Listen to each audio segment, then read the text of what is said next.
Hello all of you. आज हम start करने जा रहे हैं अपनी एक्सरसाइज 8.1 का क्वेश्चन नंबर 9 और उसके आगे क्वेश्चंस देख लीजिए। Question number 9 exercise 8.1 chapter trigonometry चल रहा है। क्वेश्चन नंबर 9 में क्या बोला गया है? क्वेश्चन नंबर 9 में बोला गया है in triangle A B C right angle at D if tan a is equal to 1/√3 find the value of. दो पार्ट यहाँ पर आपको गिवन है। फर्स्ट पार्ट में आपसे बोला गया है sin a into cos C plus cos A into sine C, इसकी वैल्यू आपको फाइंड आउट करनी है। और हमारा सेकंड पार्ट है cos A into cos C minus sine A into sine C. इन दोनों पार्ट्स की वैल्यू हमें फाइंड आउट करनी है। यहाँ पर हमें गिवन ये है कि एक ट्राइंगल ए बी सी है। इस ट्राइंगल ए बी सी में राइट एंगल किस पर बन रहा है? बी पर बन रहा है। तो सबसे पहले हमारा काम होगा कि एक फिगर ड्रॉ करना। तो चलिए हम बना लेते हैं अपना ट्राइंगल ए बी सी। ये हमने बना लिया ट्राइंगल ए बी सी, एक राइट एंगल ट्राइंगल है। राइट एंगल किस पर बन रहा है? राइट एंगल बन रहा है बी पर। क्वेश्चन ने खुद ही बता रखा है कि राइट एंगल एट बी। ठीक है, और देख लेते हैं हमें क्या गिवन है। हमें दिया गया है tan a is equal to 1/√3, मतलब हमें tan a की वैल्यू ऑलरेडी गिवन है। चलिए लिख लेते हैं।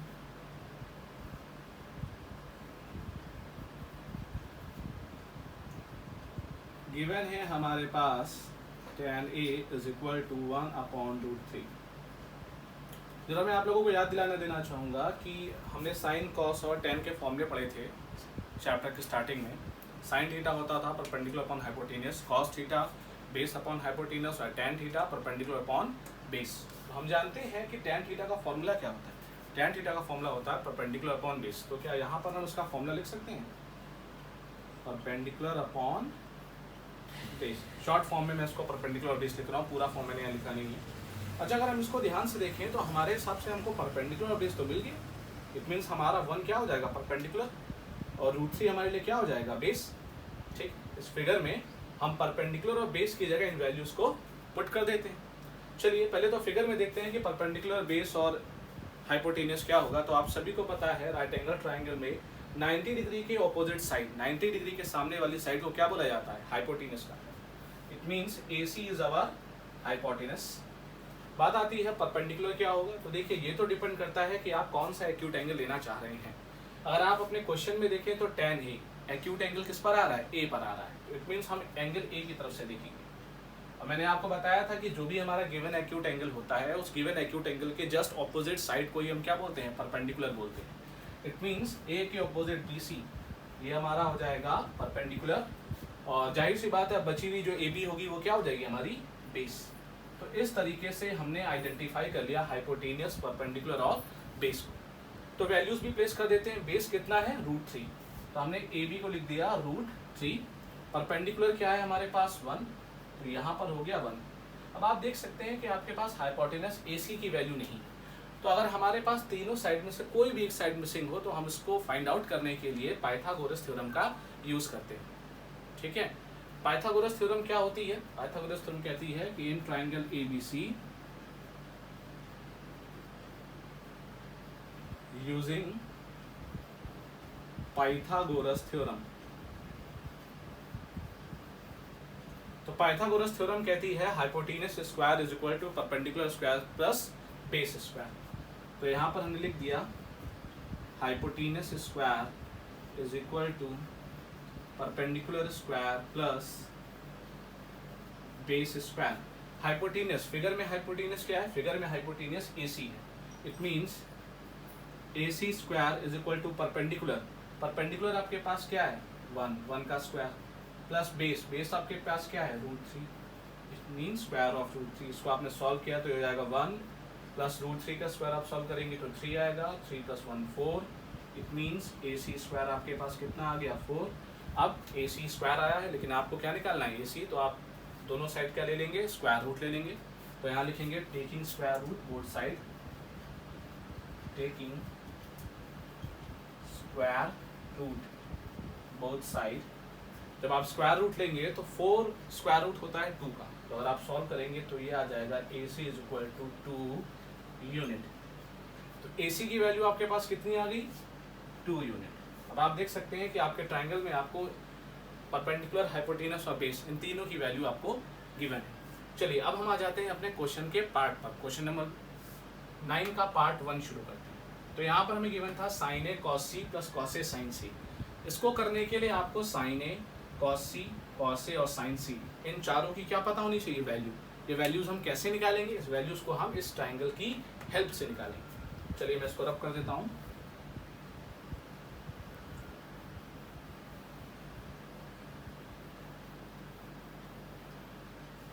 ठीक है, आप देख सकते हैं फर्स्ट पार्ट में sign A cos A sign सी। ये सबसे पहले हम क्या करते हैं, इन सभी को फाइंड आउट कर लेते हैं। तो सबसे पहले मैं निकालने जा रहा हूँ साइन ए और कॉस ए। पहले ए वाले एंगल्स फाइंड आउट कर लेते हैं। साइन ए का फॉर्मूला क्या होता है भाई, perpendicular upon hypotenuse.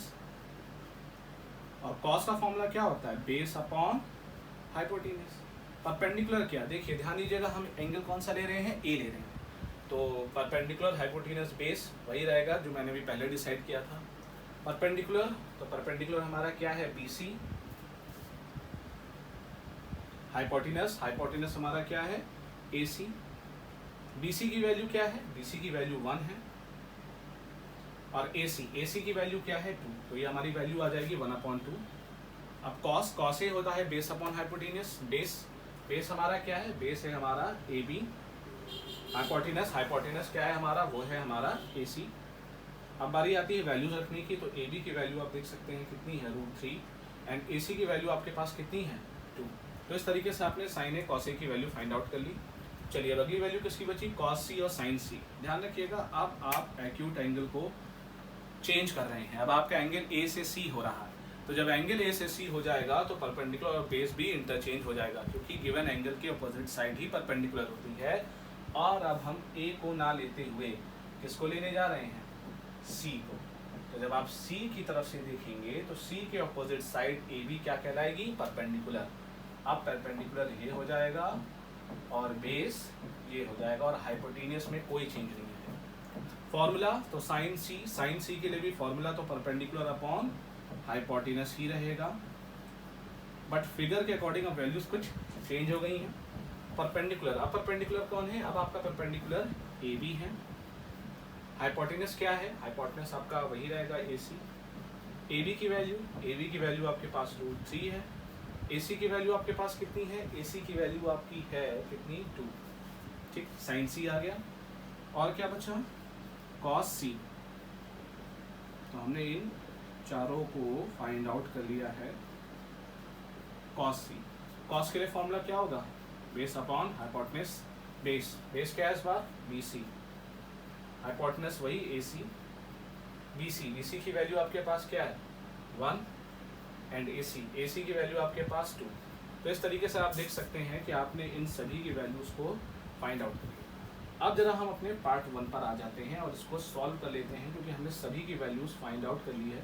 Simple calculation करनी है और क्वेश्चन हमारे हाथ में होगा। साइन ए, क्वेश्चन को नोट कर लेते हैं, क्या था, साइन ए कॉस सी प्लस कॉस ए साइन सी। अब आपको यहाँ पर वैल्यूज प्लेस करनी है और क्वेश्चन सॉल्व। साइन ए आपने क्या निकाला है, साइन ए आपने फाइंड आउट किया है 1/2। तो साइन ए के प्लेस पे आपने 1/2 रखा इंटू कॉस सी के प्लेस पे आप क्या रखेंगे, ये भी 1/2 है। आप देख सकते हैं यहाँ पर 1/2 निकला है। प्लस कॉस ए की वैल्यू क्या है, कॉस ए की वैल्यू हमने फाइंड आउट की है √3/2 इंटू साइन सी आपके पास क्या है, साइन सी हमारे पास √3/2। इस तरीके से 1 1 1/4 प्लस √3 से √3 इंटू होता है तो 3 हो जाता है। सभी लोग जानते हैं जब सेम रूट आपस में इंटू होते हैं। अब आप देख सकते हैं इनका एलसीएम क्या आ जाएगा, 4। 3 + 1 4, 4 कैंसिल, और इस पार्ट की वैल्यू क्या होगी 1। तो ये सॉल्व होके हो गया आपका 1। ठीक है, चलिए अब हम अपने सेकेंड पार्ट पर आ जाते हैं। सेकेंड पार्ट हमारा क्या कहता है, सेकेंड पार्ट के लिए भी देखिए हमें कुछ वैल्यूज अलग से नहीं निकालनी पड़ेगी, क्योंकि cos A cos C sign A sign C in values को मैंने ऑलरेडी यहाँ पर फाइंड आउट कर रखा है। तो मुझे भी बस जैसे मैंने ये फर्स्ट पार्ट सॉल्व किया है वैसे ही सेकेंड पार्ट भी सॉल्व हो जाएगा। चलिए देख लेते हैं।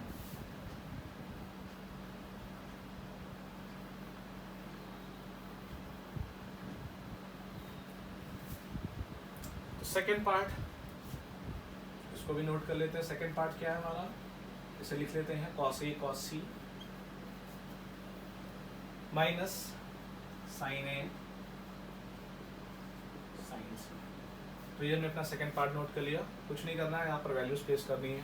कॉस ए की वैल्यू क्या है, कॉस ए की वैल्यू हमने निकाली थी, कहाँ गया ये √3/2। तो कॉस ए की वैल्यू हम यहाँ प्लेस करेंगे √3/2 इंटू कॉस सी हमारे पास क्या है 1/2 माइनस साइन ए हमारे पास क्या है 1/2, इसकी वैल्यू 1/2 थी, इंटू इन सभी के बीच में इंटू है, वहाँ बीच में माइनस को छोड़ के साइन सी हमारे पास ये भी है √3/2। चलिए सॉल्व कर लेते हैं।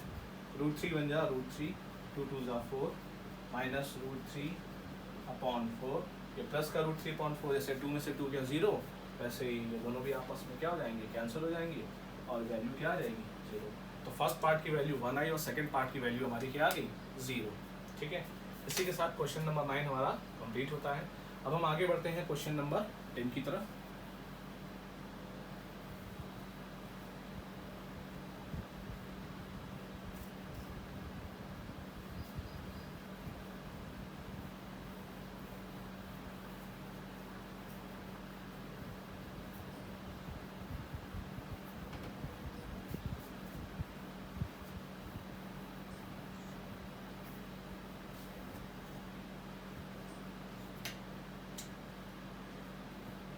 क्वेश्चन नंबर 10 क्या कहता है, क्वेश्चन नंबर 10 में लिखा हुआ है in triangle PQR, in triangle PQR, बार बार ABC बोलने की आदत हो गई है। PQR right angle at Q, right angle किस पर बनना है, राइट एंगल एट Q, और हमें बोला गया है कि PR प्लस QR दो साइड का सम दिया गया है, PR plus QR is equal to 25 centimetre. आपको the sum of two sides PR plus QR is equal to 25 centimetre given है, and PQ is equal to 5 centimetre, और हमें क्या गिवन है PQ, एक और साइड है, इसकी वैल्यू हमें 5 सेंटीमीटर गिवन है।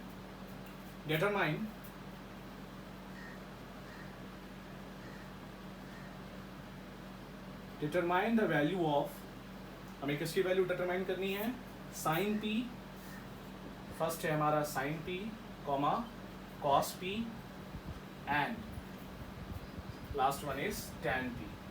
तो हमें इन सभी की वैल्यू फाइंड आउट करनी है। मैं बता दूं कि बहुत ही इंपॉर्टेंट क्वेश्चन है, इस एक्सरसाइज में ये क्वेश्चन बहुत इंपॉर्टेंट है, समझने की कोशिश करिएगा कैसे होगा। हाँ, तो जैसे कि हम हमेशा से स्टार्टिंग करते हैं, कैसे, सबसे पहले स्टार्टिंग होती है हमारे ट्राइंगल से। तो हम क्या बनाएंगे अपना ट्राइंगल, कौन सा ट्राइंगल बनेगा यहाँ पर ट्राइंगल बनेगा PQR। तो हमने बना लिया एक ट्राइंगल PQR,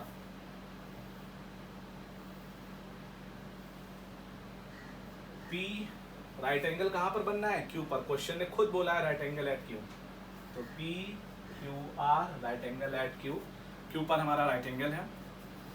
आगे देख लेते हैं, हमें दिया गया है PQ is equal to 5 centimetre, हमें जो गिवन है वो ये है कि PQ इज 5 सेंटीमीटर, हमारे पास PQ 5 सेंटीमीटर है, और हमें दूसरी बात जो गिवन है वो sum of two sides, note कर लेते हैं सम ऑफ टू साइड, हमें गिवन है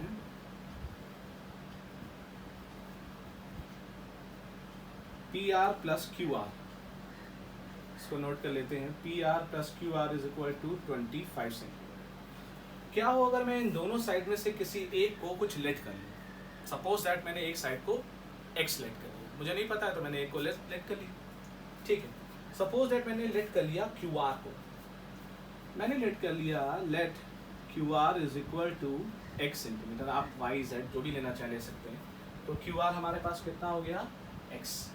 अब यहाँ पर इस QR की वैल्यू को मैं रख देता हूँ, अगर मैं QR की जगह पे क्या रख दूँ X, तो इस तरीके से मेरा PR कितना आ जाएगा, तो हमारा PR हो जाएगा 25 माइनस X सेंटीमीटर। ध्यान रखिएगा सभी वैल्यूज यहाँ पर सेंटीमीटर,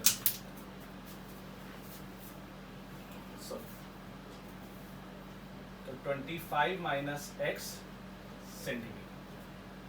तो ये हो गई हमारी PQ, QR और PR की वैल्यूज। आप देख सकते हैं कि हमारे ट्राइंगल में जो वैल्यूज हैं उनके साथ कुछ x जैसा टर्म लगा हुआ है, तो हमारा काम होगा कि इस x को हटाना। इस x को हटाने के लिए हम क्या करेंगे, इस x की वैल्यू फाइंड आउट करेंगे, और उन वैल्यूज को जब x की जगह रखेंगे तो हमें एक्यूरेट PQ, QR और PR की वैल्यूज पता चल जाएंगी, मतलब लेंथ पता चल जाएगी। तो चलिए देखते हैं हम क्या कर सकते हैं।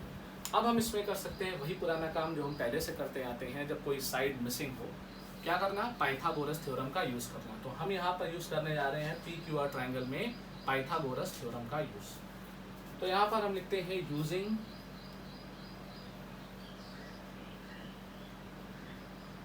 Pythagoras theorem in triangle P Q R. Triangle P Q R में आपने क्या यूज़ किया, पाइथागोरस थ्योरम का यूज़ किया। पाइथागोरस थ्योरम क्या कहती है, पाइथागोरस थ्योरम कहती है square of hypotenuse is equal to perpendicular square plus base square. जरा देख लेते हैं हाइपोटेनस। हाइपोटेनस हमारे पास क्या है, आपको याद होगा 90 के अपोजिट साइड को क्या बोला जाता है, हाइपोटेनस बोला जाता है। तो 25 माइनस एक्स हमारे लिए क्या बन जाएगी, हाइपोटेनस बन जाएगी। परपेंडिकुलर इस समय देखिए कुछ ऐसा डिसाइडेड नहीं है, तो आप इसको परपेंडिकुलर ले लीजिए या इसको ले लीजिए, जिसको भी ले लीजिए। तो चलिए मैंने इसको परपेंडिकुलर ले लिया। मैंने सपोज कर लिया कि परपेंडिकुलर मेरा ये है और बेस मेरा ये है। तो परपेंडिकुलर की जगह मैंने क्या रख दिया, 5 का स्क्वायर, और बेस के प्लेस पे हमने क्या पुट कर दिया, x। बेस हमारा हाफ, ठीक है। अब आप देख सकते हैं ये 25 माइनस एक्स होल स्क्वायर ये a minus b whole square के फॉर्मूले पर ओपन होगा। आप सभी को a minus b whole square तो पता ही होगा। a minus b whole square is equal to a square plus b square minus 2ab। तो यहाँ पर हम a minus b whole square का फॉर्मूला अप्लाई करें। तो ये हो जाएगा a स्क्वायर, a हमारा 25 हो गया और b हमारा x हो गया। इसको मैं a minus b whole square के फॉर्मूले पर ओपन कर रहा हूँ। Plus b square means x square minus 2 into a into b is equal to square of 525 plus square of x square. 25 square आप सभी को पता है 25 का होल स्क्वायर करने पर 625 आता है। तो यहाँ पर 625 हो गया plus x square minus 25 two ज़ा 50x इज इक्वल टू 25 प्लस x स्क्वायर। अब आप देख सकते हैं लेफ्ट और right hand side equal to के दोनों तरफ x स्क्वायर मौजूद है और दोनों का साइन भी सेम है। तो अगर मैं इस x स्क्वायर को ट्रांसफर करके इधर लाऊं तो क्या हो जाएगा, माइनस का हो जाएगा। तो ये दोनों आपस में क्या हो गए, कैंसिल हो गए। अब आपके पास बचा क्या, 625। यहाँ पर हम लिख लेते हैं 625 minus 50x is equal to 25। अब हम क्या कर सकते हैं, ट्रांसफर 25 को हम इधर ले आते हैं 625 के पास। ये हो जाएगा हमारा 625 माइनस 25 और माइनस 50x को हम उधर भेज देते हैं। माइनस को उधर भेजेंगे तो क्या हो जाएगा, प्लस का, और प्लस 25 जब इधर जाएगा तो माइनस का। बस हमने इंटरचेंज किया। 625 में से 25 गया तो आपके पास कितना आ गया, 600 इज इक्वल टू 50x। अब आपको किसकी वैल्यू फाइंड आउट करनी थी, हमें फाइंड आउट करनी थी x की वैल्यू। 50x के साथ किसमें है, मल्टीप्लिकेशन में। और जब कोई मल्टीप्लिकेशन में होता है तो इक्वल टू के दूसरी तरफ सेंड करने पर वो डिवाइड में आ जाता है। तो यहाँ पर हमें x की वैल्यू अगर निकालनी है तो हमें इस 50 को कहाँ भेजना पड़ेगा, डिवाइड में भेजना पड़ेगा। क्यों डिवाइड में, क्योंकि ये इनटू में था और इनटू वाला इक्वल टू के दूसरी तरफ जाता है तो डिवाइड में आ जाता है। चलिए सॉल्व कर लेते हैं। ये हो जाएगा आपका 12। इट मीन्स आपके पास x की वैल्यू कितनी आ गई, 12। तो x हमारा आ गया 12 सेंटीमीटर। समझ में आ गई बात। अभी क्वेश्चन कंप्लीट नहीं हुआ, अभी तो सिर्फ हमने x की वैल्यू फाइंड आउट की। इसको रब कर देता हूँ मैं।